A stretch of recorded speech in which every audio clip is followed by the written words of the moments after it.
करूं? माइक कौन है?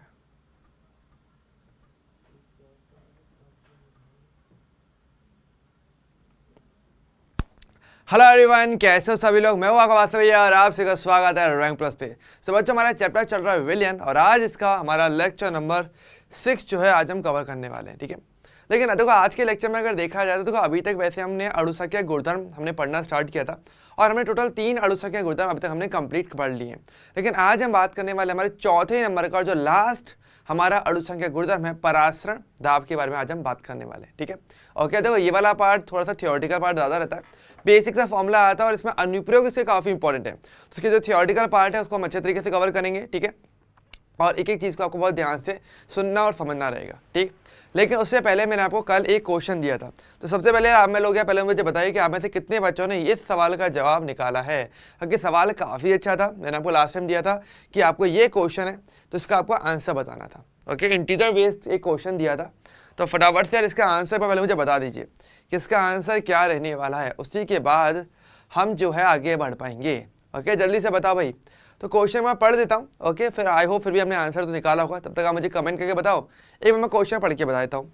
क्वेश्चन हमारा ये है कि 0.5 ग्राम हमें बेसिकली क्या दिया है, हमें बेसिकली दिया हुआ है 0.5 ग्राम अवाष्पशील अनायनिक विलेय को 39 ग्राम बेंजीन में घोलने पर उसका वाष्प दाब 650 mmHg से 640 mmHg हो गया।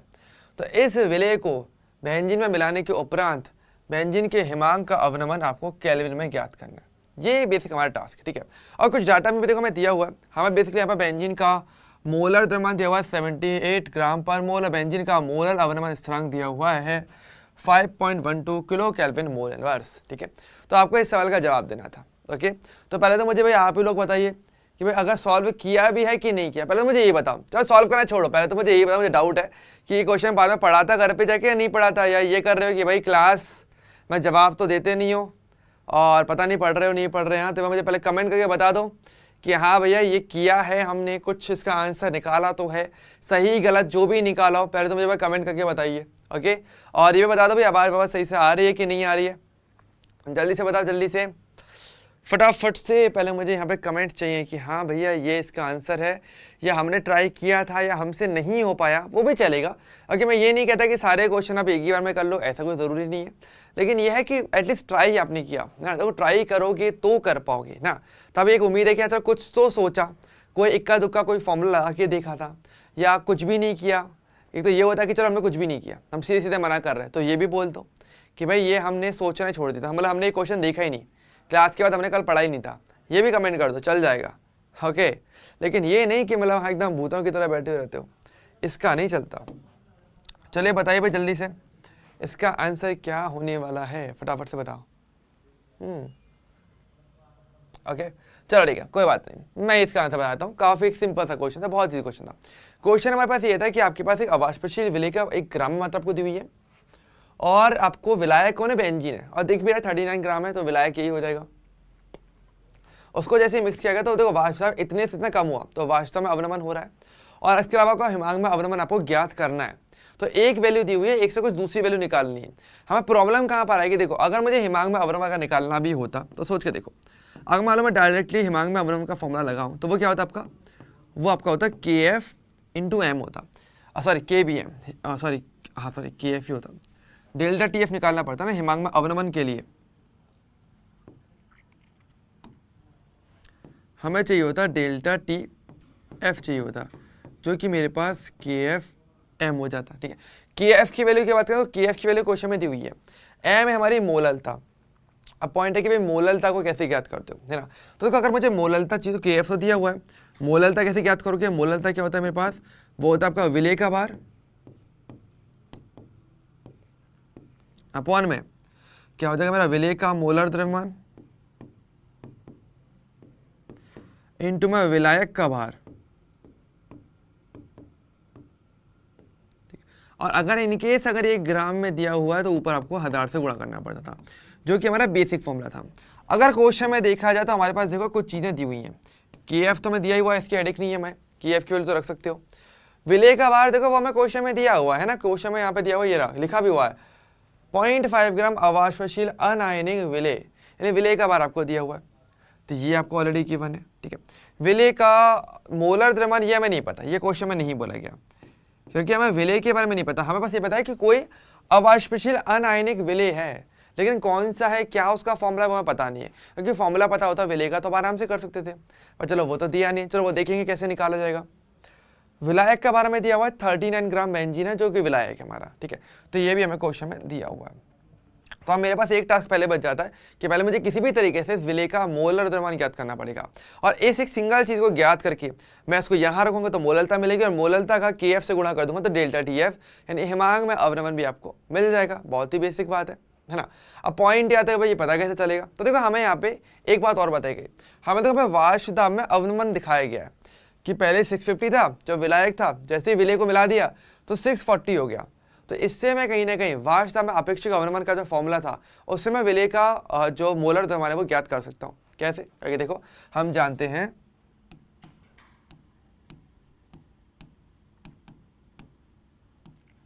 P0 विलायक माइनस P विलयन अपॉन में क्या होता है मेरे पास P0 विलायक, ये इक्वल्स जो होता है आपके पास विलेय की मोल बन के,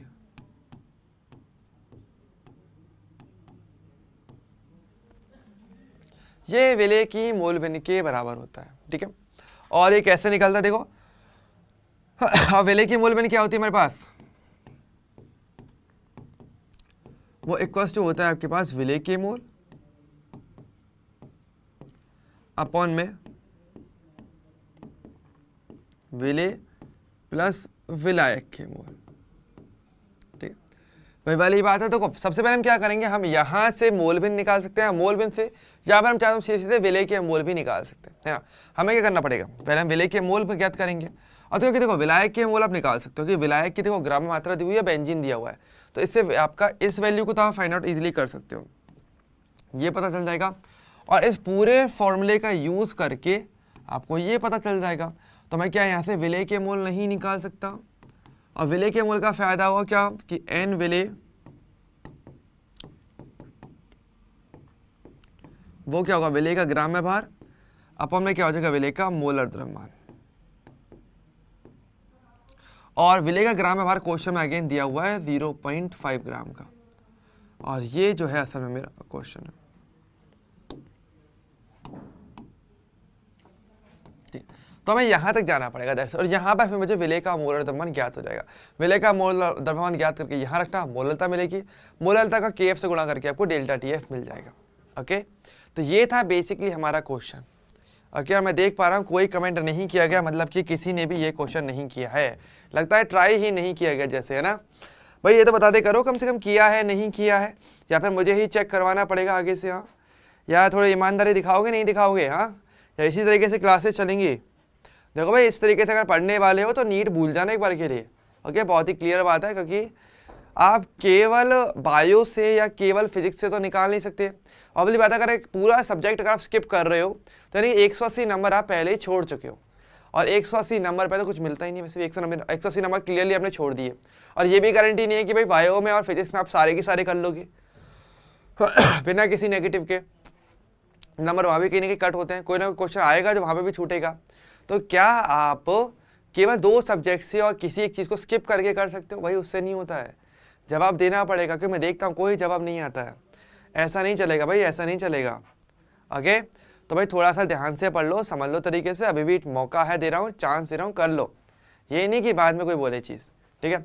तो आई होप वैसे ये वाला क्वेश्चन क्लियर हुआ होगा, तो क्वेश्चन मुश्किल नहीं था, इजी क्वेश्चन था, बस आपको थोड़ा स्टेप आगे बढ़ना था। और कोई चीज़ नहीं किया थी तो बातें यहाँ पे बताई भी गई हैं। बेंजीन का मोलर द्रव्यमान चलो नहीं पता, 78 लिखा गया है, तो चीज़ें क्वेश्चन में भी हैं, तो ट्राई करो।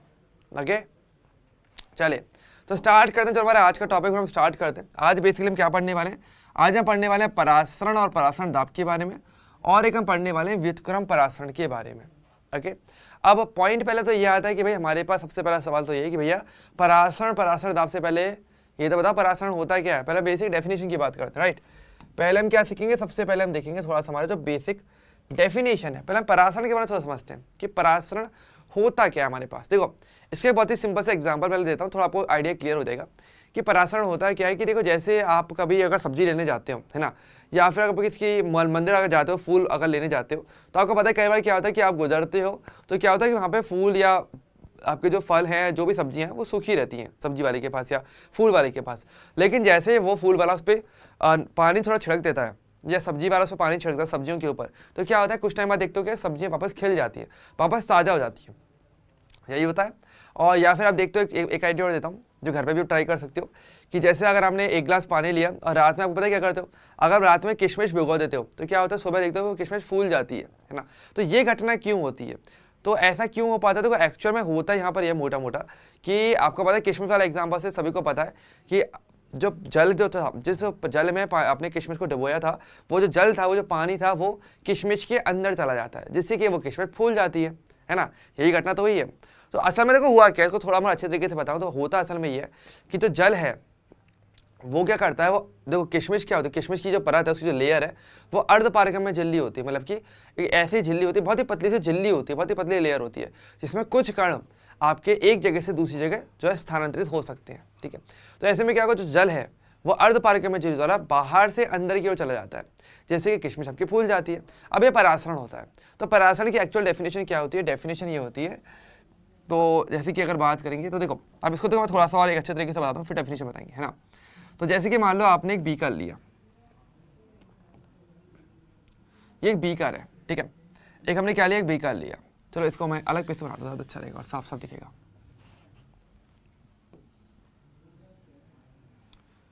ये क्या आपके पास एक बीकर हो गया, ठीक है। इस बीकर में हमने क्या किया, इस बीकर में हम लगाते हैं एक अर्धपारगम्य झिल्ली, यानी कि एक इस प्रकार से एक झिल्ली टाइप हम एक संरचना लगा देते हैं, ठीक है, जिसमें हमारे पास क्या छिद्र है।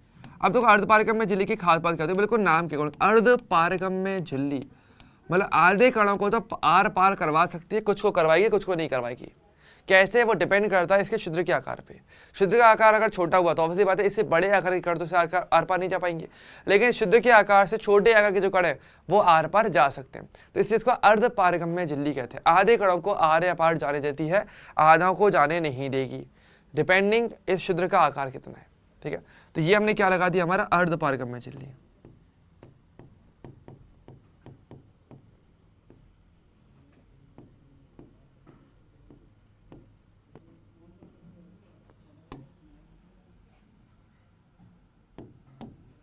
ठीक है, अब हमने क्या किया, एक तरफ हमने इसमें क्या भर दिया, एक विलायक भर, एक जैसे हमने यहाँ पे जल भर दिया, मान लो ये आपका जल है, ठीक है। दोनों तरफ क्या भरा है, पहले मैंने स्टार्टिंग में जल भर दिया था, ठीक है। और फिर हमने क्या किया है, फिर हमने किया है कि हमने एक साइड हमने क्या किया, एक साइड हमने यहाँ पे अवाष्पशील ठोस विलय को इस प्रकार से हमारे यहाँ पे मिला दिया। मतलब देखो, एक तरफ तो क्या है मेरे पास, एक तरफ तो है मेरे पास आपका एक कोई भी द्रव भरा हुआ है, या द्रव कह लो, या मैं से कहता हूँ एक विलायक। देखिए देखो, अकेला द्रव तो क्या हो जाएगा आपका, ये विलायक हो जाएगा।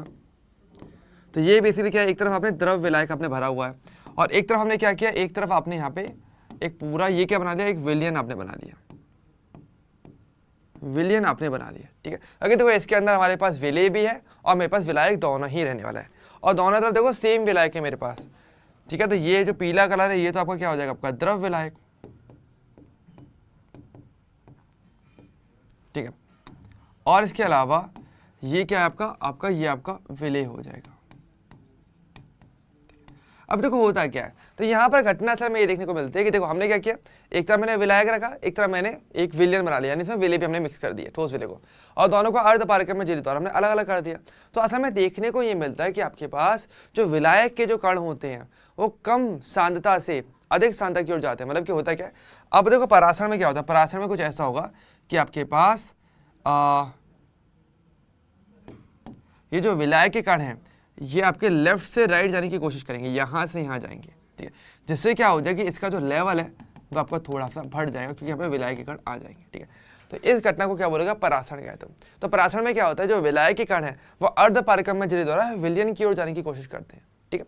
तो इस घटना को परासरण कहते हैं। तो चलो मैं यहाँ पे पहले इसका एक ऑब्जर्वेशन जो आपको देखने को मिलती है, पहले मैं वो बता दूँ। तो यहाँ में देखने को मिलता है कि विलायक के कण, और भी कैसा विलायक, शुद्ध विलायक, जहाँ पर कुछ भी मिक्स नहीं किया गया था,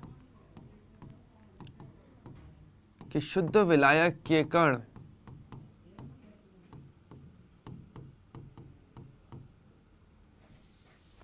शुद्ध विलायक के कण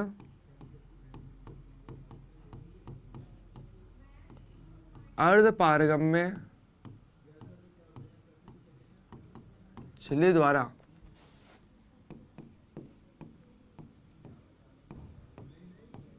विलयन की ओर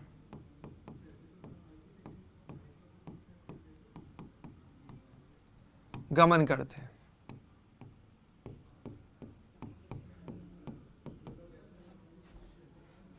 जिसे परास्तरण कहते हैं।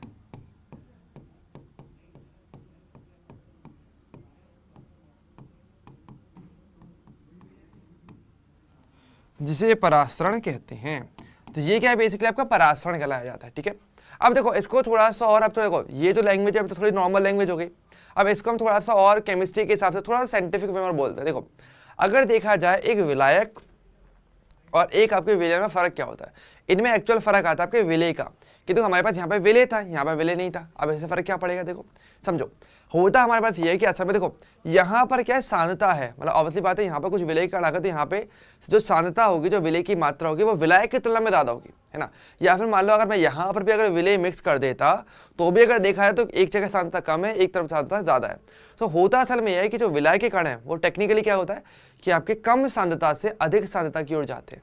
तो देखो यहाँ पर अगर मान लो सपोज करो कि चलो मैंने यहाँ पर मैंने क्या किया, यहाँ पर मैंने सेम विलय को मैंने मिक्स कर दिया,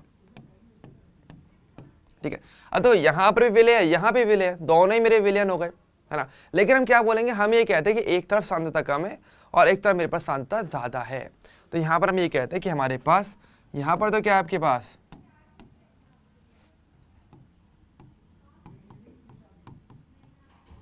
कम सांद्रता और यहाँ पर क्या है मेरे पास अधिक सांद्रता। तो जो एक्चुअल डेफिनेशन है वो यही चलती है कि आपके विलायक कण कम सांद्रता से अधिक सांद्रता की ओर अर्धपारगम्य झिल्ली द्वारा गमन करते हैं। तो ये आपका फिर परास्तरण है। अगर मैं और टेक्निकली अगर शब्दों पर जाऊं तो एक्चुअल परिभाषा ये बनती है। अब वैसे विलायक और विलयन में भी सांद्रता का ही फर्क होता है, विलयन की सांद्रता ज़्यादा होती है, विलायक की कम होती है। अब यहाँ पे विलायक की जगह पर मैं कोई विलयन ही ले लूँ, सेम विलयन होगा लेकिन सांद्रता इसकी कम होगी, ठीक है। तो एक्चुअल और थोड़ा अच्छे से देखा जाए तो परिभाषा क्या बनती है, तो अगर हमारे पास परिभाषा ये बनती है कि विलायक के कणों का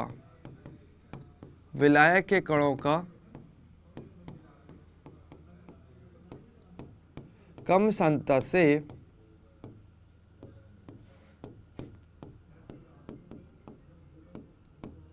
अधिक सांद्रता की ओर गमन क्या कहलाता है आपका, तो कम सांद्रता से अधिक सांद्रता की ओर अर्धपारगम्य झिल्ली द्वारा गमन, सॉरी अर्धपारगम्य झिल्ली भी आएगा ना, अर्धपारगम्य झिल्ली द्वारा। और देखो इसको एसपीएम भी बोलते हैं, सेमी परमिएबल मेम्ब्रेन। अर्धपारगम्य झिल्ली को एसपीएम भी कहते हैं, ठीक है, ध्यान रखना। अर्धपारगम्य झिल्ली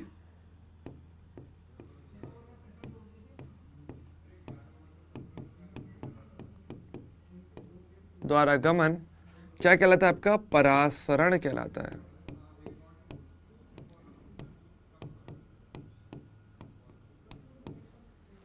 परासरण कहलाता है, ठीक है। तो ये बेसिकली बात है। परासरण को इंग्लिश में आप ऑस्मोसिस कहते हो, ठीक है। इंग्लिश में क्या बोलते हैं उसको, ऑस्मोसिस।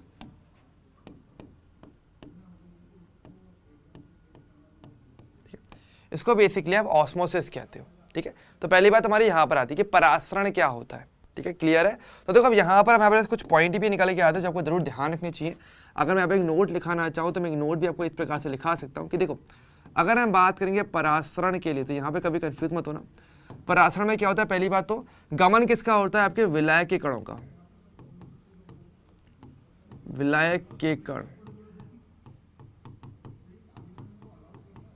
का गमन होता है, नंबर एक बात। दूसरी बात, अर्धपारगम्य झिल्ली चाहिए। अगर अर्धपारगम्य झिल्ली नहीं है तो ये गमन नहीं होता, ओके, या तब आपका परासरण नहीं होता है। अर्धपारगम्य झिल्ली होनी चाहिए आपके पास, ठीक है, यानी कि एसपीएम आपके पास होना ही चाहिए। और तीसरा आपके पास क्या होता है, कहाँ से कहाँ तक होता है, निम्न से उच्च सांद्रता की ओर, निम्न से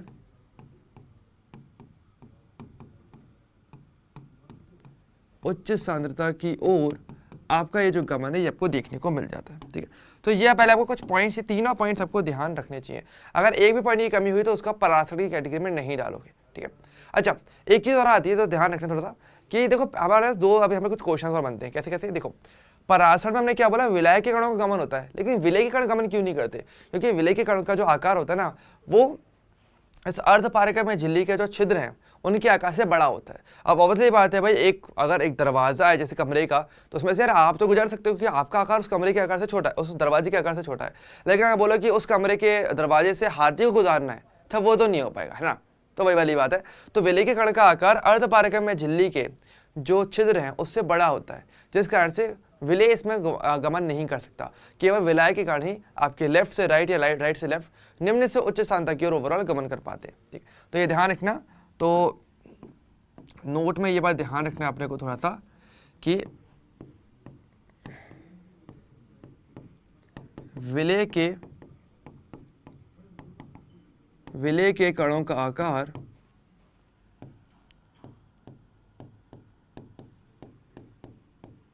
अर्धपारकम में झिल्ली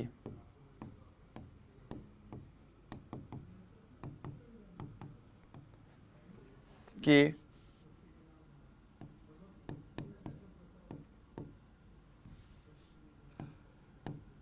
अर्धपारगम में झिल्ली के छिद्रों के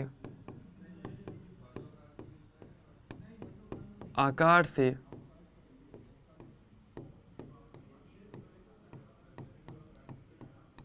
अधिक होता है। ठीक है, और जिस कारण से हमारे पास क्या होता है, जिस कारण से विलय के कण गमन नहीं करते,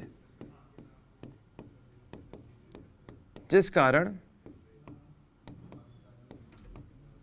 विलय के कण गमन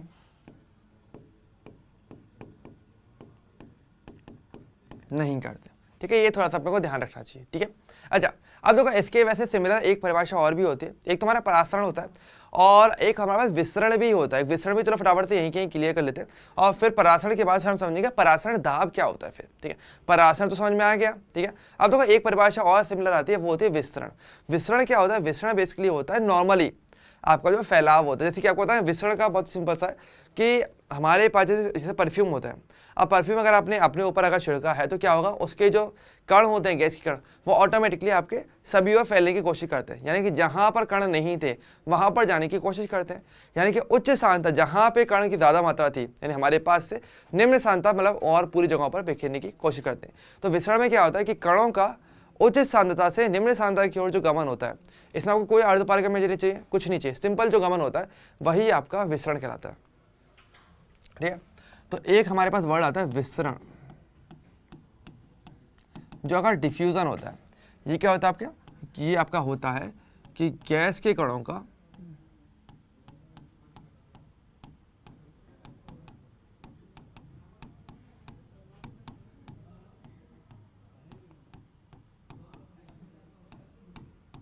उच्च सांद्रता से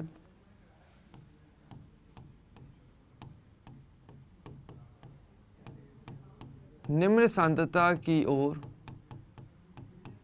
गमन। कि गैस के कणों का उच्च सांद्रता से निम्न सांद्रता की ओर जो गमन होता है वो आपका विसरण होता है। तो विसरण और परासरण, पहली बात तो देखो दोनों में अगर देखा तो गमन अपोजिट है। विसरण में गमन कहाँ है, निम्न से उच्च से निम्न की ओर है, और परासरण में कहाँ था, परासरण में था निम्न से उच्च की ओर। तो अलग अलग होता है। यहाँ पर अर्धपारगम्य में झिल्ली जैसा कुछ नहीं चाहिए, यहाँ पर अर्धपारगम्य में झिल्ली चाहिए होती है। यहाँ पर जो गमन है विसरण में, वो सभी प्रकार के कण गमन करते हैं, चाहे वो विलय विलायक चाहे जिसको भी जो मानते हो, सबके सब गमन करते हैं सेम तरीके से। लेकिन यहाँ पर गमन केवल विलायक के कणों का होता है, विलय के कणों का नहीं होता है। तो पहले कुछ पॉइंट्स एक बार थोड़ा देख लो आराम से और मुझे बताओ, किसी पॉइंट में कोई डाउट है तो फटाफट से मुझे कमेंट करके एक बार बताया जाए पहले तो।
ओके ठीक है, यहाँ तक का डन है अपना। ओके चलिए अब देखो आगे हमारे पास पॉइंट क्या है। अब देखो हमारे पास क्या है, हमारे पास ओवरऑल परासरण की घटना हो रही है, ठीक है। तो इसको तो डायग्राम को फिर से बना लेते हैं ताकि चीज़ें और क्लियर हो जाए अच्छे तरीके से। देखो हमारे पास देखो अब हो क्या रहा है, अब अल्टीमेटली हमारे पास ये है कि ये मेरे पास बीकर है। बीकर में क्या है, मेरे पास यहाँ पे एक अर्धपारगम में झिल्ली लगी हुई है इस प्रकार से,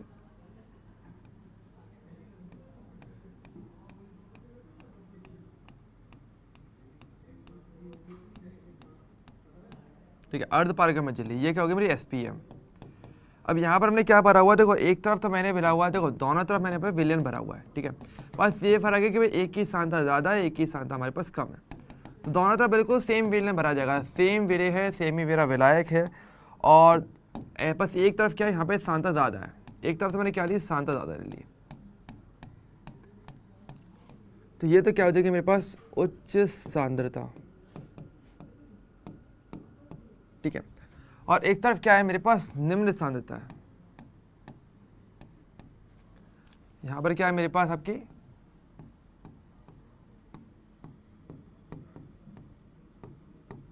निम्न सांद्रता। अब देखो परासरण में होता क्या है, होने को ये होना है कि आपके पास जो विलायकी कण है वो निम्न से उच्च की ओर जाने की कोशिश करेंगे।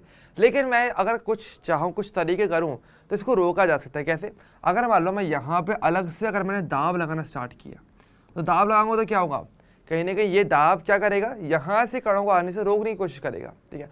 तो पर मुझे एक न्यूनतम इतना दाब लगाना पड़ेगा कि देखो यहाँ से भी प्रेशर पड़ रहा है विलायकी कणों का, यहाँ से विलायकी कण अगर लेफ्ट से राइट आने की कोशिश करेंगे तो कहीं ना कहीं वो इस विलयन पे दाब लगाने की कोशिश करेंगे, तभी उनको खिसका करके आगे आएंगे। लेकिन मैं ऊपर से अगर दाब लगाऊं, अलग से बाहर से दाब लगाया जाए तो क्या होगा, यहाँ पर प्रेशर पड़ेगा तो ये जो विलयन है ये इधर से जो विलायकी कण है उनको आने से रोकने की कोशिश करेगा कि भाई तुम यहाँ पे मत आओ, पहले से हमारे पास प्रेशर लग रहा है अच्छा खासा। तो वह दाब, तो यहाँ पर क्या हमने क्या लगाया, प्रेशर लगाया, ठीक है। तो वो दाब एक एग्जैक्ट उतना दाब कि आपने लगाया और ये जो परासरण है जिस पे रुक जाता है। अगर देखो परासरण के लिए यहाँ पे प्रक्रम तो चल रहा है, अगर आप ज़रूरत से कम दाब लगाओगे तब तो परासरण होता रहेगा, लेकिन अगर आप एक न्यूनतम दाब लगा दो जिस पर परासरण रुक जाए, वो आपका परासरण दाब है, ठीक है। तो परासरण दाब की डेफिनेशन वही होती है कि वह न्यूनतम दाब जिस पर परासरण क्या होता है, जिस पर परासरण रुक जाता है, जिस पर परासरण रुक जाता है को परासरण दाब कहते हैं, ठीक है। उसको क्या बोलते हैं, परासरण दाब कहते हैं, ठीक है। ओके, और इसका देखो इसका सिंबल भी होता है, परासरण दाब को बेसिकली पाई से प्रदर्शित करते हैं, पाई से प्रदर्शित करते हैं, ये ध्यान रखें। इसको क्या है, पाई से जो है प्रदर्शित किया जाता है, जिसका सिंबल है। यानी का प्रेशर जैसे ही आपका पाई के बराबर हो जाएगा, जो भी आपने दाब लगाया है, जैसे ही वो पाई यानी परासरण दाब के बराबर हो गया, आपका परासरण उस पर रुक जाएगा, ठीक है। इसका मतलब ये हो जाता है, ठीक है। अब देखो यहाँ पर क्या कुछ पॉइंट्स भी आते हैं, देखो इसका एक फॉर्मूला भी होता है, वो भी थोड़ा समझ लो। देखो पाई का फॉर्मूला क्या होता है, देखो जैसे आपको पता होगा, अगर आप सभी को पता होगा आदर्श गैस समीकरण, इससे आप कंपेयर भी कर सकते हो, इससे आदर्श गैस समीकरण। ओके, आप सभी लोगों ने पढ़ा होगा थोड़ा बहुत आदर्श गैस समीकरण के बारे में, PV = nRT करके आपके पास एक फॉर्मूला होता है ना। ये तो था आदर्श गैस समीकरण जो किसी आदर्श गैस के दाब, ताप, आयतन के मध्य या कणों की संख्या मध्य सही संबंध स्थापित करके देता है। अब तो यहाँ पर बात क्या आती है, अगर मैं वॉल्यूम को दाब लगा यहाँ पर डिवाइड में लगा दूँ तो P = क्या हो जाएगा आपका N/V/RT। और आप लोग जानते हो मोलों की संख्या बटे आयतन क्या कहलाता है, आपका सांद्रता कहलाती है। तो यहाँ पे क्या हो जाएगा, P = क्या हो जाएगा आपका CRT। C का मतलब क्या, कंसंट्रेशन, यानी कि सांद्रता, ठीक है। तो इसका मतलब ये हो जाता है, ओके। तो अब देखो, अब इसी का सिमिलर फॉर्मूला आपका परासरण दाब के यहाँ पर क्या है, तो परासरण दाब का फॉर्मूला क्या होता है, पाई = होता है आपका CRT। ये फॉर्मूला होता है आपका परासरण दाब का, ठीक है। कौन सी चीज़ क्या क्या होती है, मोस्टली बात आप जानते हो। पाई तो आपका परासरण दाब हो गया, ये तो क्या होगा आपका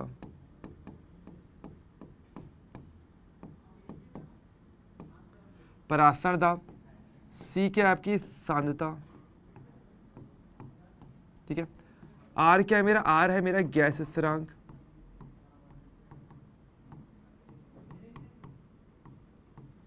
और टी क्या है मेरा, टी है मेरा बेसिकली ताप है, ये तापमान। और ध्यान रखना तापमान आपका केल्विन में होना चाहिए, किसी और में नहीं होना चाहिए, ठीक है। तो ये थोड़ा सा आपको ध्यान रखना चाहिए। ओके, क्लियर है। तो ये हमारा बेसिकली पराशर ताप का फॉर्मूला रह जाता है, ठीक है, क्लियर। ओके, फटाफट से कुछ कमेंट अगर आ जाएं तो मुझे पता चल जाए कि हाँ भाई चीज़ें समझ में आ रही हैं कि नहीं आ रही है। एक बार देख लो उसको आराम से थोड़ा सा। ओके, फटाफट से बताइए, फटाफट से। हाँ, ओके, चलो बहुत अच्छा है, बहुत अच्छा, बहुत सब क्लियर है। चलो ठीक है, अब देखो, अब हमारे पास क्या है, देखो यहाँ पर एक बहुत अच्छा एक क्वेश्चन हमारे पास बन जाता है जो आपको थोड़ा सा ध्यान रखना चाहिए। यहाँ पे एक तो न्यूमेरिकल आपका बन सकता है यहाँ पे, इसके अलावा पराशरण से रिलेटेड जो आपसे कुछ पॉइंट्स आपके ऑब्जेक्टिव क्वेश्चन में पूछे जा सकते हैं वो आपके ये बन जाते हैं, ठीक है। अब देखो इसके अलावा यहाँ पे और चीज़ें क्या आती हैं, और चीज़ समझो। देखो अब हमारे पास क्या आती है, देखो अब कंडीशन बनती है। देखो एक तरफ क्या लगा रहे हो, अगर आप जैसे कि अगर आपको पता है कि आपका पास एक तरफ आप प्रेशर लगा रहे हो,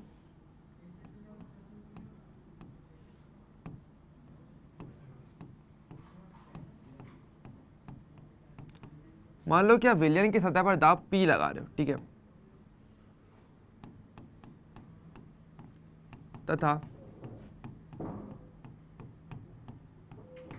पराशर दाब पाई हो, तो यानी कि हम क्या कर रहे थे, हमने बेसिकली यहाँ पे प्रेशर हम अप्लाई कर रहे हैं, ठीक है। अब प्रेशर अप्लाई कर रहे हैं और एक तरफ हम जानते हैं कि हमारे पास पराशर दाब पाई आपको इतना होना चाहिए मिनिमम, तो हमें कंपेयर करके देखते हैं, ठीक है। तो कंपेरिजन कैसा हुआ, अगर मान लो आपका जो दाब है अगर वो पराशर दाब की तुलना में कम हुआ, यानी अगर ज़रूरत से कम का दाब हुआ, तो ऐसे में क्या देखने को मिलेगा, तब आपको पराशरण देखने को मिलता रहेगा।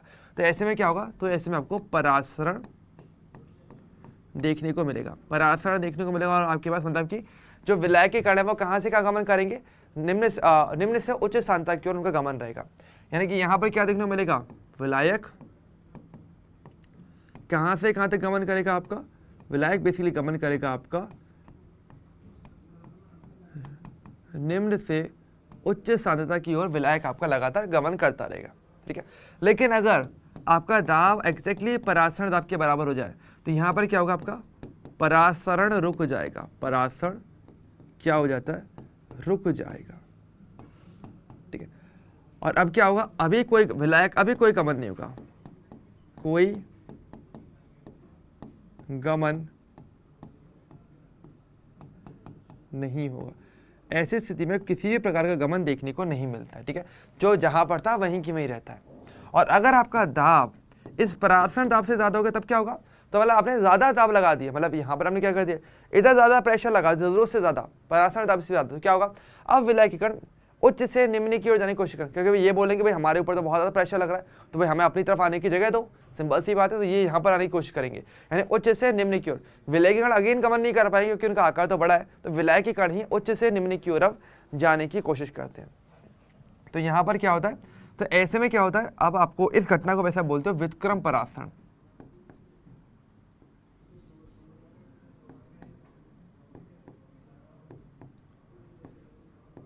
व्युत्क्रम पराशरण, ठीक है, या फिर इसको प्रतिलोम पराशरण भी कह सकते हो।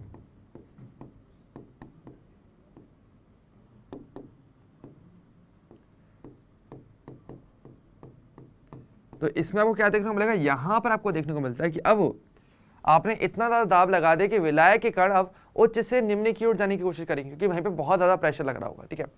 तो यहां पर क्या होगा, अब आपके पास जो विलायक है वो कहां से कहां तक गमन करने वाला है, आपके उच्च से निम्न स्थान तक की ओर गमन करता है। ओके, तो ये चीज आपको ध्यान रखनी होती है, ठीक है। अच्छा अब देखो यहाँ पे कुछ पॉइंट्स आपको और थोड़े क्लियर होने चाहिए। देखो तो जैसे कि अगर हम बोल रहे हैं पराशरण के लिए, तो पराशरण क्या है, वो स्वतः हो रहा है, वो खुद से होता है, हमें कुछ करने की जरूरत नहीं पड़ती है ना। हमें तो उल्टा उसको रोकने के लिए हमें कुछ काम करना पड़ता है। और अगर हम बात करेंगे व्युत्क्रम पराशरण या प्रतिलोम पराशरण का, तो इसके लिए हमें काम करना पड़ा, हम खुद से प्रेशर लगा रहे हैं। तो ध्यान रखना, जो काम स्वयं से होते हैं, आपके जो भी प्रकृति के अंदर काम होते हैं स्वयं से होते हैं, वो कहे जाते हैं स्वतः प्रक्रम, स्वयं से होने वाले प्रक्रम। जहाँ पे मानव को कोई कार्य नहीं करना पड़ता, हमें कोई कार्य नहीं करना पड़ेगा। लेकिन जहाँ पर हमें कुछ ना कुछ कार्य करना पड़े, अपनी ऊर्जा खर्च करनी पड़ जाए किसी काम के लिए, तो वो आपके अस्वतः प्रक्रम होते हैं। तो परासरण एक स्वतः प्रक्रम है, लेकिन व्युत्क्रम परासरण एक अस्वतः प्रक्रम होता है। यहाँ पे एक अच्छा क्वेश्चन बन जाता है आपके पास, ठीक है। तो ये बात ध्यान रखना, ये नोट है, ध्यान रखना अपने को अच्छे तरीके से। तो नोट क्या है मेरे पास, नोट हमारे पास ये आ जाता है कि अगर हम बात करेंगे परासरण की, तो परासरण क्या है बेसिकली, परासरण बेसिकली एक स्वतः प्रक्रम है, ठीक है। और आप जानते हो स्वतः प्रक्रम के लिए डेल्टा जी क्या होता है आपका, नेगेटिव होता है और लेस देन 0 कैसे ही बोल सकते हो, ठीक है। और अगर हम बात करेंगे व्युत्क्रम की या प्रतिलोम परासरण की,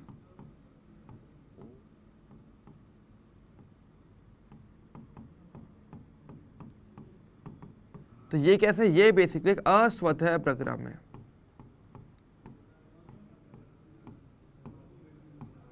ठीक है। यानी यहां पर डेल्टा जी क्या रहेगा आपका, पॉजिटिव रहेगा, यानी कि ग्रेटर देन 0 रहेगा, ठीक है। तो ध्यान रखना भाई, ऊष्मागतिकी के हिसाब से भी आप इसको पढ़ सकते हो। और नो डाउट अगर ये क्वेश्चन एग्जाम में आ जाएगा तो काफी सारे बच्चे शायद इस चीज को समझ ही नहीं पाएंगे, अगर इसके लिए थोड़ा सोचने की जरूरत पड़ेगी, ठीक है।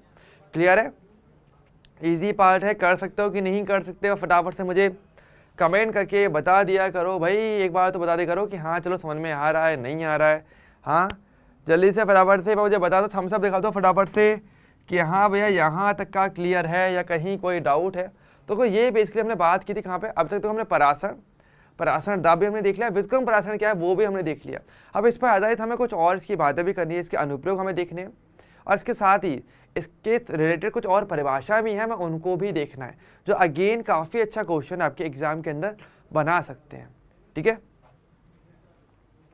चल ठीक है, चलो अब चलो इसका थोड़ा सा चलो हम इसका अनुप्रयोग समझ सके। देखो मेनली परासरण का उपयोग किया कहाँ जाता है। अच्छा एक बात ध्यान दो, जैसे कि मैंने आपको बताया था जब हम बात करते हैं अणु संख्या गुणधर्म का, तो वैसे अणु संख्या गुणधर्म का मेन अनुप्रयोग होता कहाँ पर है। अणु संख्या गुणधर्म का जो मेन अनुप्रयोग है वो असल में होता है विलेय का सही मोलर द्रव्यमान ज्ञात करना, ठीक है।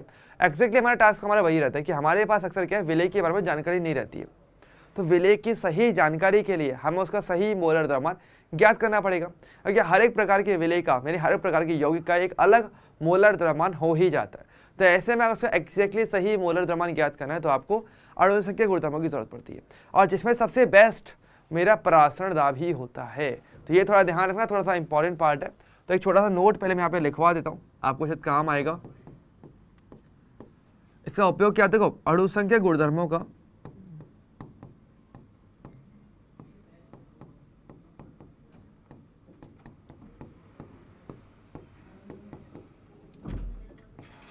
अणुसंख्या गुणधर्मों का मुख्य प्रयोग या मुख्य अनुप्रयोग मैं कहूं तो ज्यादा सही, मुख्य अनुप्रयोग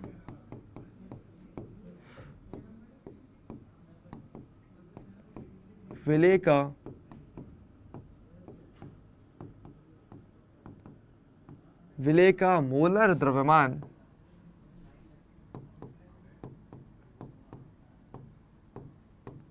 ज्ञात करना है, ठीक है। इसका जो मुख्य अनुप्रयोग है वो विलेय का मोलर द्रव्यमान ज्ञात करना होता है, ठीक है। और यहाँ पर सबसे बेस्ट कौन सा अणु संख्या गुणधर्म हमारे लिए, वो फिर मेरा परासरण दाब है, ठीक है। जिसमें ध्यान रखना, जिसमें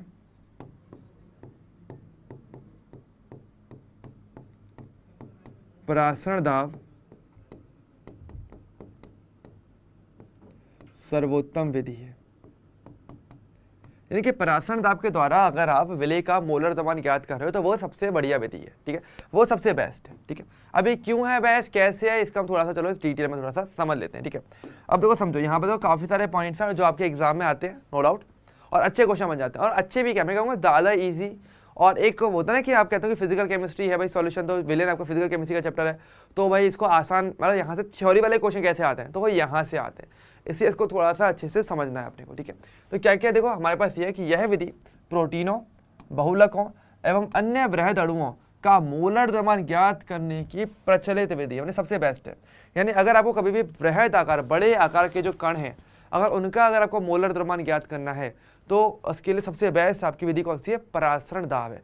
प्रोटीन बहुत बड़े आकार के होते हैं, बहुलक बहुत बड़े आकार के होते हैं, अन्य वृहद अणु ओवरऑल जनरल अरे भी ले लिया तो उनके मोलर द्रव्यमान ज्ञात करने की बेस्ट विधि है, नंबर 1 चीज़। तो अब देखो आगे क्या आता है हमारे पास, देखो आगे और भी है कि परासरण दाब विधि दाब मापन सॉरी मतलब हमारा जो द्रव्यमान मापन है उसकी यहाँ पे देखो, यहाँ पे द्रव्यमान है, यहाँ पर क्या है द्रव्यमान,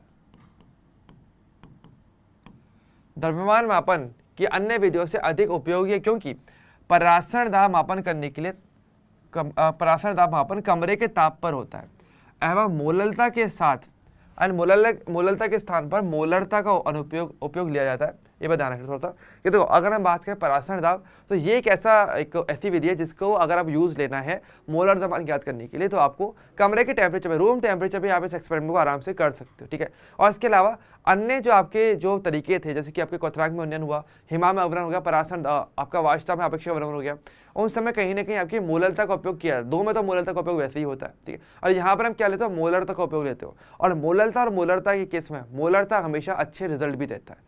तो यहाँ पे लिखा भी होगा, देखो जैसे यहाँ पे लिखा है कि अन्य अणुसंख्यक गुणधर्मों की तुलना में तनु विलयनों के लिए भी इसका परिमाण अधिक होता है, यानी इसका ज़्यादा अच्छा वैल्यू आपको देखने को मिल जाती है, ठीक है।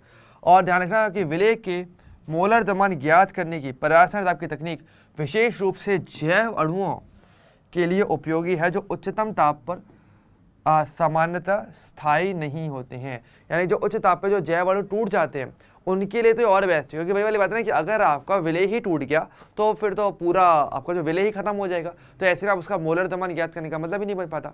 इसलिए परासरण दाब इसलिए भी बेस्ट है, ठीक है। एवं उन बहुलकों के लिए, तो आगे क्या लिखा, एवं उन बहुलकों के लिए जिनकी विलयता कम होती है, जो जल में बहुत ज़्यादा विलय नहीं हो पाते, उनके लिए भी ये काफ़ी ज़्यादा अच्छा है। ओके, तो ओवरऑल इसके काफ़ी सारे उपयोग आते हैं।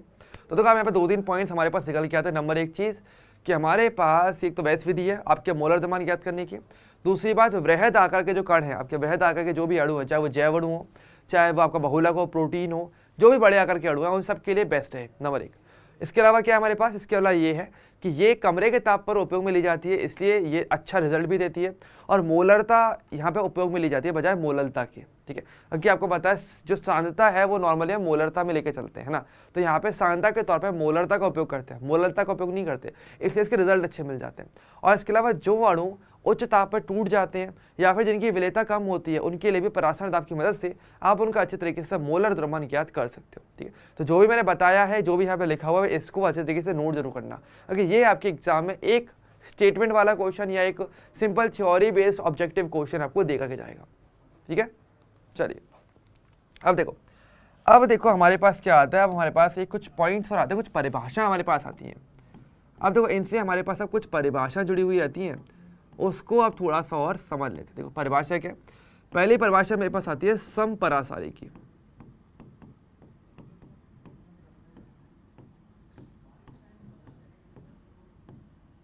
ठीक है, समपरासारी विलयन। चलो पहले इसकी थोड़ी सी बातें कर लेते हैं। समपरासारी विलयन क्या होता है ना, कुछ परिभाषाएं बेसिक छोटी छोटी सी जो आपके बुक में भी लिखी हुई हैं और इससे एग्जाम में काफ़ी अच्छे तरीके से क्वेश्चंस भी पूछे जाते हैं।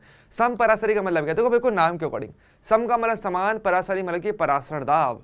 तो इसका मतलब क्या है, इसको देखो ऐसे दो पार्ट में वैसे विभाजित कर लो।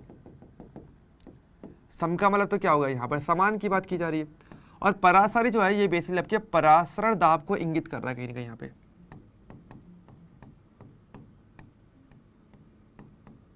ठीक है, यानी क्या बोलते हैं कि ऐसे विलयन जिनके परासरण दाब समान होते हैं वो बेसिकली समपरासारी विलयन कहलाते हैं। ठीक है, यानी क्या होता है हमारे पास,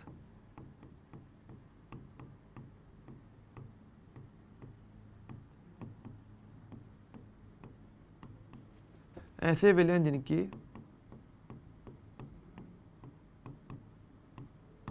जिनके परासरण दाब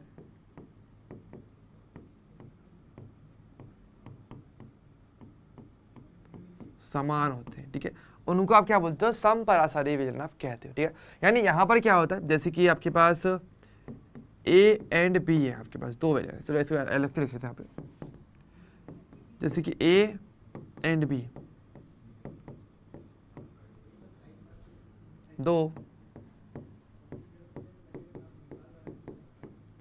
दो समपरासारी विलयन है, तब क्या देखने को मिला, तब आपको देखने को मिला कि भाई इन दोनों का यानी पाई ए और पाई बी वो क्या रहेगा, दोनों का परासरण दाब समान रहेगा। और ऐसे में अगर इनको अगर आप अर्धपारगम्य में द्वारा पृथक करोगे तो फिर यहाँ पे परासरण देखने को नहीं मिलेगा, क्योंकि और बात दोनों का परासरण दाब समान होने वाला है। ठीक है, अब तो इसको ऐसे भी ले सकते हो, कैसे, देखो अगर मैं फॉर्मूले पे जाऊँ तो फॉर्मूला हमारे पास क्या, देखो pi equal C R T है, तो अगर दोनों का परासरण दाब समान है, देखो आर कॉन्स्टेंट है, टेम्परेचर मेरा कॉन्स्टेंट हो जाता है, तो मतलब कि दोनों की सांद्रता भी समान हो जाती है। तो जो समपरासरी होते हैं ना उनके लिए आपका सी ए सी बी सांद्रता भी समान है। तो आपको पता है कि अर्धपारगम्य झिल्ली से दोनों तरफ समान सांद्रता की अगर विलयन है तो कहीं परासरण होगा ही नहीं। तो ऐसे में क्या होता है, तो इस स्थिति में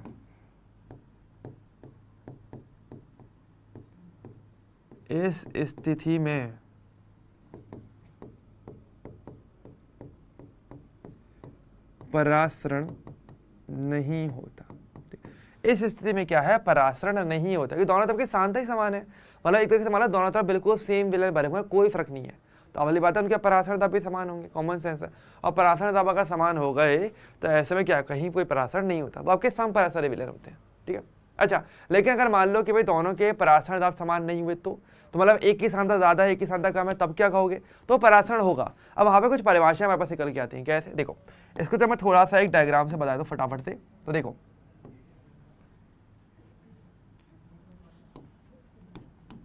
ये बीकर हमने ले लिया हमारा, ये आपकी अर्धपारगम्य झिल्ली यहाँ पर बन जाती है।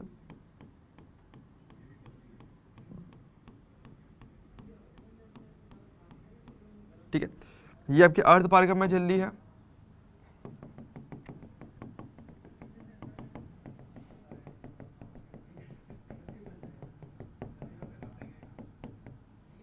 ये हो गया, यहाँ मेरा विलायक होगा। एक तरफ मैंने सांद्रता काफी बढ़ा के रखी हुई है, अधिक सांद्रता का विलयन है एक तरफ, और एक तरफ मेरे पास कम सांद्रता का ही विलयन है। ठीक है, इस प्रकार से। अब परासरण होगा, परासरण आपको पता है कहाँ से कहाँ होगा, आपके कम से उच्च की ओर यहाँ पर आपका परासरण जो है आपके विलायक के कणों का होने वाला है। ठीक है, अब हुआ क्या, देखो तो इसका मतलब क्या है, देखो अगर देखा जाए मान लो ये जो आपका लेफ्ट वाला विलयन है, सपोज करो कि ये आपका ए है और ये वाला आपका बी है। ठीक है, तो देखो अगर देखा जाए तो देखो अब यहाँ पे क्या है, एक का परासरण दाब मतलब देखो एक की सांद्रता कम है, मान लो इसकी सांद्रता आपकी सी ए है और इसकी सांद्रता सी बी है। तो यहाँ पर हम देख सकते हैं कि भाई अगर दोनों में अगर कंपेयर किया जाए दोनों की सांद्रताओं के बीच में, तो आपको ये देखने को मिलेगा कि सी ए आपका कम है आपका सी बी से। ठीक है, अच्छा अगर इसी सेम चीज़ को अगर मैं फॉर्मूले में यहाँ पे अगर रखूँ तो क्या मिलेगा, जिसकी सांद्रता कम उसका परासरण दाब भी कम होगा, उस विलयन के लिए उसका परासरण दाब भी कम है। यानी कि देखो यहाँ पर हम क्या बोल सकते हैं, यानी कि पाई ए यहाँ पर कम होगा आपके पाई बी से, इसका मतलब ये। तो देखो हम ये कहते हैं कि जिस विलयन का परासरण दाब अर्धपारगम्य झिल्ली से हमने दोनों विलयनों को अलग अलग किया, तो जिस विलयन का परासरण दाब कम होता है उसको कहते हो अल्प परासारी विलयन। तो यानी कि हमारे पास ए जिसका परासरण दाब कम है, जिसका क्या है, जिसका जो परासरण दाब है, जिसका परासरण दाब कम होता है उसे क्या बोलते हो, अल्प परासारी विलयन। ठीक है, तो यहाँ पे कंपेयर करके हम यहाँ पे नाम लिख रहे हैं। ठीक है, अल्प परासारी विलयन को कहते हैं। और जिसका परासरण दाब ज्यादा हो गया वो क्या हो जाएगा आपका अति परासारी विलयन। तो जिसका परासरण दाब क्या है, ज्यादा है,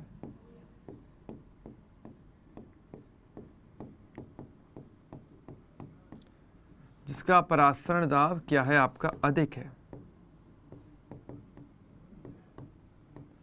वो क्या है आपका, वो है आपका अति परासारी विलयन।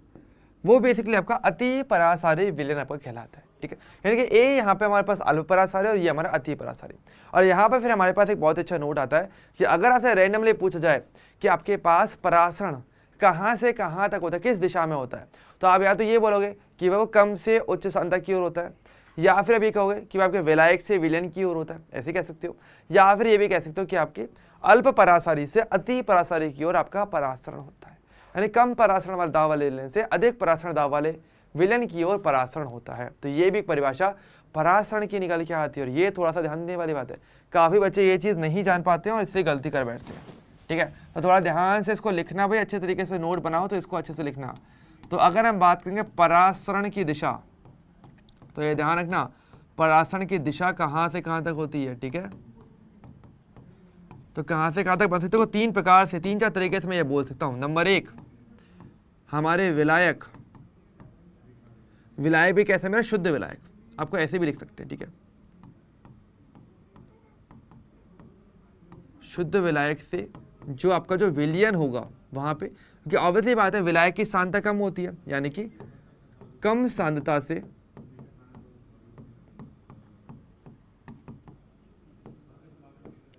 कम सांद्रता से अधिक सांद्रता की ओर, ठीक है। या फिर तीसरा पॉइंट क्या हो सकता है हमारे पास, कि अल्प परासारी से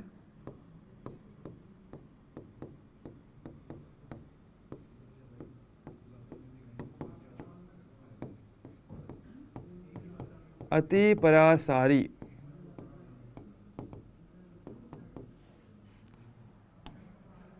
अल्प परासारी से अति परासारी की ओर, ठीक है। तो इस तरीके से बोल सकते हैं, या फिर आप परासरण दाब भी कह सकते हो कि कम परासरण दाब वाले विलयन से अधिक परासरण दाब वाले विलयन की ओर, ठीक है। तो इस अलग अलग तरीकों से क्या है, आप परासरण दाब कि परासरण की दिशा को भी परिभाषित कर सकते हो, और तीनों ही अपने आप में सही है। तो अगर चौथा ऑप्शन अगर आ जाए उपरोक्त सभी, तो उपरोक्त सभी पर टिक करना, ये नहीं कि भाई आपने केवल ऊपर का पढ़ा है और ऊपर का टिक करके नहीं, गलत होगा, यही गलत होगा, यही गलती नहीं करनी अपने को। ओके, हाँ बिल्कुल सही बताया, बहुत ही बढ़िया बच्चों, बहुत ही शानदार। हाँ ठीक है, क्लियर है वाला पार्ट, ओके नाइस, ठीक है। चलिए ओके, अब देखो इसके भी हमारे पास देखो कुछ अनुप्रयोग आते हैं, कुछ प्रयोग आते हैं जो बहुत ज़्यादा इंपॉर्टेंट है। अब के एनसीईआरटी में लिखी और यहाँ से आपके पास कुछ ऐसे थियोरेटिकल क्वेश्चन बन सकते हैं जो कि शायद आप सही नहीं कर पाओगे। रीज़न क्योंकि इतनी थ्योरी पर फोकस आप नहीं कर पाओगे, मतलब एनसीईआरटी को बहुत ही ज़्यादा थियोरेटिकली पढ़ पाना अच्छी तरीके से, ईजी टास्क नहीं है, तो वही आप क्लास में सीख भी रहे हो, ठीक है। अब देखिए, तो हमारे पास देखो क्या बोला है, देखो जैसे कि हमारे पास क्या है, हमारे पास एक एग्जाम्पल आता है कि जो रुधिर कोशिकाएं होती हैं उसमें स्थित द्रव का परासरण दाब 0.9 द्रव्यमान आयतन प्रतिशत होता है। सोडियम क्लोराइड, जिसे सामान्य लवण कहा जाता है, सामान्य लवण विलयन कहते हैं, कि तुल्यांक होता है। मतलब कि देखो होता है क्या, हमारे पास देखो समझो, असल में हमारे पास होता ये है कि देखो अगर आपको जैसे इंजेक्शन देना है ना, इंजेक्शन देखो तो आपको पता है भाई रुधिर के अंदर भी अपना एक विलयन है, रुधिर भी अपने में विलयन है, और आपका जो इंजेक्शन है जिसके अंदर सोडियम क्लोराइड होगा उसमें भी अपना एक विलयन रहता है। तो अगर दोनों का परासरण दाब अगर समान नहीं हुआ तो ऐसे में क्या होगा, आपका विलयन का गमन एक जगह से दूसरी जगह जाता रहेगा। और अगर सही तरीके से अगर दोनों का दाब नहीं रहा, दोनों का परासरण सही से नहीं रहा, अगर परासरण इन केस हो जाता है तो ऐसे में आपकी जो कोशिकाएं हैं, जो भी आपकी मांसपेशियां हैं, वो फट भी सकती हैं और वो सिकुड़ भी सकती हैं अगर सही सांद्रता मैच नहीं करवाई जाए तो। इसे इंजेक्शन देते टाइम इस बात का स्पेशली ध्यान रखा जाता है कि आपके इंजेक्शन के अंदर जो विलयन की सांद्रता है और आपकी जो रुधिर की जो सांद्रता है वो समान होनी चाहिए। अगर समान नहीं हुई तो मांसपेशियां सिकुड़ जाएंगी या फिर मांसपेशियां फूल के फट भी जाएंगी, जिससे कि पूरा लहू लुहान आप हो चुके होंगे। तो इसलिए वो चीज़ हमें नहीं करनी रहती, इसे बहुत ध्यान देने वाली चीज़ है, इसलिए थोड़ा ध्यान से देख लो अच्छे तरीके से। तो यही लिखा है कि रुधिर कोशिकाओं में स्थित द्रव का परासरण दाब 0.9 द्रव्यमान प्रतिशत सोडियम क्लोराइड, जिसे सामान्य लवण कहते हैं, विलयन कहते हैं, के तुल्यांक होता है, मतलब उसके बराबर में होता है। अतः इसे अंतःशिरा, मतलब हमारी जो मांसपेशियां हमें अंतःक्षेपित इंजेक्ट करते समय इंजेक्ट करना सुरक्षित रहता है, क्योंकि अगर कम ज़्यादा हो गया तो प्रॉब्लम हो जाएगी। दूसरी ओर यदि हम कोशिकाओं को 0.9 द्रव्यमान आयतन प्रतिशत से अधिक सोडियम क्लोराइड के विलयन में रख दें तो जल कोशिकाओं से बाहर निकल प्रवाहित हो जाएगा और हमारी वो कोशिकाएं संकुचित हो जाती हैं। वही वाली बात है इसमें। तो क्या देखो, अगर आप ज़्यादा की ओर रख दोगे, मतलब कोशिका में तो सांद्रता कम है और बाहर सोडियम क्लोराइड की सांद्रता 0.9 से ज़्यादा है, कोशिका के अंदर 0.9 की सांद्रता है, तो अवली बात है कम सांद्रता अंदर है, बाहर ज़्यादा सांद्रता है, तो जल अंदर से बाहर निकल जाएगा, कोशिका सिकुड़ जाएगी, संकुचित हो जाती है, ठीक है। और इसी प्रकार यदि विलयन को अति परासरी कहा जाता है, जैसे हमने बोला इसको अति परासरी बोलते हो, और यदि लवण की सांद्रता 0.9 द्रव्यमान प्रतिशत से कम हो, यानी अंदर जो है उसकी सांद्रता अगर कम है, तो ऐसे में क्या होगा, तो जल कोशिका के अंदर की ओर प्रवाहित होता है और वो फूल जाती हैं, और ऐसे विलयन को आप क्या बोलते हो, अल्प परासरी आप कह देते हो, ठीक है, जो फूल गया, ठीक है। तो ये आप थोड़ा सा ध्यान रखना है, ठीक है। तो अब जो विलयन है हमारा, जो सोडियम क्लोराइड का जो विलयन है उसका बोलोगे अल्प परासरी बाद वाले केस में, और पहले वाले केस में आप उस विलयन को बोलते हो अति परासरी, ओके। तो प्रवाह हमेशा अल्प से अति की ओर होगा, ये आपको ध्यान रखना है, ओके। कम सांद्रता से उच्च सांद्रता की ओर आपका प्रभाव ओवरऑल रहने वाला होता है। ठीक है, चलिए बहुत बढ़िया। अब देखो हमारे पास यहाँ पे तो कुछ और बातें भी आती हैं, कुछ ऐसे और भी अनुप्रयोग हैं जो कि आपको पता होने चाहिए, और नो डाउट एग्जाम के अंदर इनके अनुप्रयोग पूछे जा सकते हैं, तो इसलिए इन पर थोड़ा सा हमें फोकस करके रखना चाहिए। ठीक है, देखो क्या क्या हमारे पास देख लेते हैं फटाफट से। तो हमारे पास ये है कि देखो पहले पॉइंट तो क्या लिखा है कि अचार बनाने के लिए, जैसे अचार बनाने के लिए सांद्र लवणीय विलयन में इनको रखा गया कच्चा आम परासरण के कारण जल का क्षरण कर देता है और संकुचित हो जाता है। बिल्कुल सही बात है।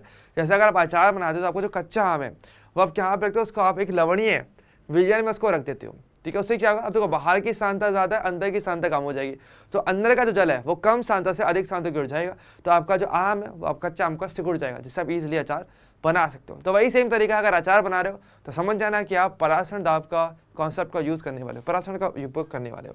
और देखो और क्या, देखो जैसे हमारे पास ये हमने एग्जाम्पल आपको दिया ही था कि मुरझाए पुष्प ताज़ा जल में रखने पर पुनः ताज़ा हो उठते हैं। क्यों होते हैं, कि वो जल ग्रहण कर लेते हैं। अंदर सांद्रता कम थी, बाहर सांद्रता, मतलब अंदर सांद्रता है लेकिन बाहर जल की सांद्रता होती नहीं है, तो जल अंदर से बाहर से अंदर की चला जाएगा, जिससे कि वो अगेन ताज़ा खिल उठ जाएंगे। और क्या, वातावरण में जल ह्रास के कारण लचीली हो चुकी गाजर को जब जल में रखा जाता है तो वह पुनः अपनी अवस्था प्राप्त कर लेती है, कि वो जल को ग्रहण कर लेगी। ठीक है, इसके अलावा देखो और क्या कि परासरण के कारण जल जल इसकी कोशिका के अंदर जाता रहता है। यदि रुद्र कोशिकाओं को पॉइंट है, भाई सेम कॉन्सेप्ट जो बताया था वही यहाँ पे लिखा हुआ है। अब यहाँ पे तो कुछ खास एक बीमारी भी लिखी हुई है, उसको थोड़ा समझना। तो क्या हमारे पास ये परासरण के कारण जल कोशिकाओं के अंदर चला जाता है, और यदि रुद्र कोशिकाओं को 0.9 द्रव्यमान आयतन प्रतिशत से कम लवण में रखा जाता है तो जल परासरण के कारण जल रुद्र कोशिकाओं से प्रभाव करके वो फूल जाता है। तो जो लोग बहुत अधिक नमक या नमकीन भोजन लेते हैं वे ऊतक कोशिकाओं एवं अंतर कोशिकाओं में क्या करते हैं, जल धारण महसूस करते हैं, जिससे परिणाम स्वरूप होने वाली स्थूलता या सूजन को शॉफ की बीमारी कहा जाता है। जिसको क्या बोलते हैं, शॉफ या एडिमा जिसको हम बोलते हैं, कहा जाता है। ओके, तो ये थोड़ा ध्यान रखना कि काफ़ी सारे लोग ऐसे होंगे जो कि बहुत ही नमकीन भोजन या मतलब बहुत ही चटपटा भोजन कह सकते हो वो करते हैं, बहुत ही नमक वाला भोजन करते हैं। तो ऐसे में क्या होता है कि भाई उनके पास जो उनकी जो कोशिका है, अब अंदर तो सांद्रता काफ़ी ज़्यादा हो गई, तो अब जैसे कि अगर हम नहाते हो या अगर पानी अगर आपके शरीर से गुजर रहा है किसी भी तरीके से, तो ऑब्वियसली बात है वो जल परासरण के द्वारा कोशिकाओं से अंदर की ओर चला जाएगा। ठीक है, जिस वजह से हमारे पास क्या होगा, कोशिकाओं के अंदर या हमारे पास जो ऊतक होते हैं वहाँ पर क्या हो जाएगा, जल धारण, जल इकट्ठा हो जाता है और जिससे सूजन आ जाती है, और इसको आप शॉफ की बीमारी या एडिमा इंग्लिश में कहते हो। ये थोड़ा सा फिर हमारे लिए इंपॉर्टेंट रह जाता है। ठीक है, कि शॉफ की बीमारी क्या होती है, शॉफ इसको बोलते हैं। क्लियर है, एक बार चाहो तो इस पैराग्राफ को देख लो, मैं आराम से आपको थोड़ा सा टाइम दे रहा हूँ, आराम से इस पैराग्राफ को थोड़ा पढ़ लो अच्छे तरीके से।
चलिए हो गया डन, पढ़ लिया पूरा, नाइस, बहुत अच्छे है ना।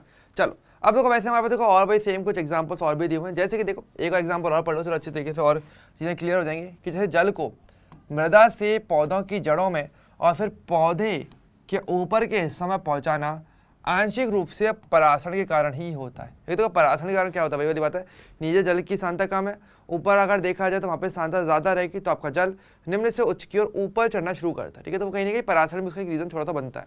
इसके अलावा मांस में लवण मिलाकर संरक्षण एवं फलों में शर्करा मिलाकर संरक्षण बैक्टीरिया की क्रिया को रोकता है, क्योंकि परासरण के कारण जो नमक युक्त जो मांस है और जो मिश्री में जो फल होते हैं उसमें स्थित बैक्टीरिया जल ह्रास के कारण संकुचित होकर के मर जाता है, जिससे कि वहाँ पर बैक्टीरिया नहीं पनप पाता, ठीक है। तो ये भी इसके कुछ एग्जाम्पल्स बन जाते हैं, ठीक है, क्लियर है। और व्युत्क्रम परासरण भी अगर देखा तो इसका भी बहुत ही शानदार अनुप्रयोग रहता है। अगर हम बात करेंगे व्युत्क्रम परासरण का, तो इसका भी बहुत अच्छा उपयोग है, वो आपका होता है जल के शुद्धिकरण में। इसका थोड़ा ध्यान रखना कि अगर हम बात करेंगे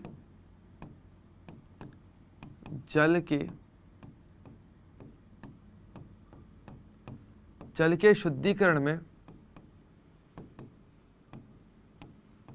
व्युत्क्रम परासरण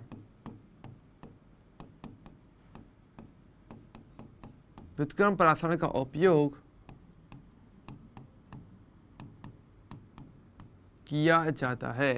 कि आपके पास व्युत्क्रम परासरण का उपयोग करके आप क्या कर सकते हो, व्युत्क्रम परासरण या प्रतिलोम परासरण का उपयोग जल के शुद्धिकरण के लिए हम लोग करते हैं, ठीक है। कैसे करते हैं तो बहुत ही सिंपल सा आइडिया है, मैं आपको एक डायग्राम से समझाता हूँ। एक बार में डायग्राम देखो, जैसे ये हमारा डायग्राम था, ठीक है।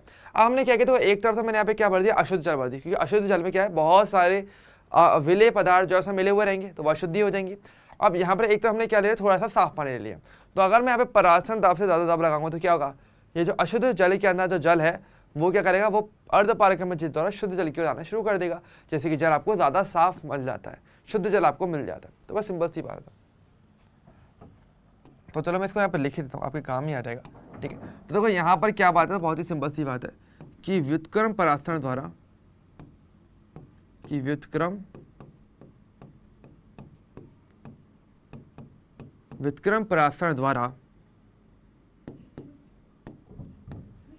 जल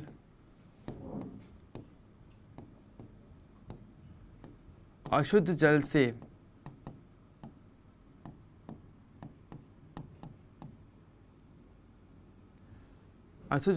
अर्धपारगम्य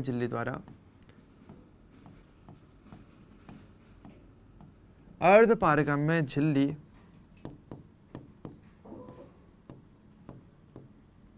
द्वारा शुद्ध जल की ओर जाता है, ठीक है। तो इस प्रकार से क्या होता है, आपका शुद्धिकरण आपको देखने को मिल जाता है। तो ये भी इसका काफ़ी अच्छा एक अनुप्रयोग ओवरऑल बन जाता है। ओके, क्लियर है।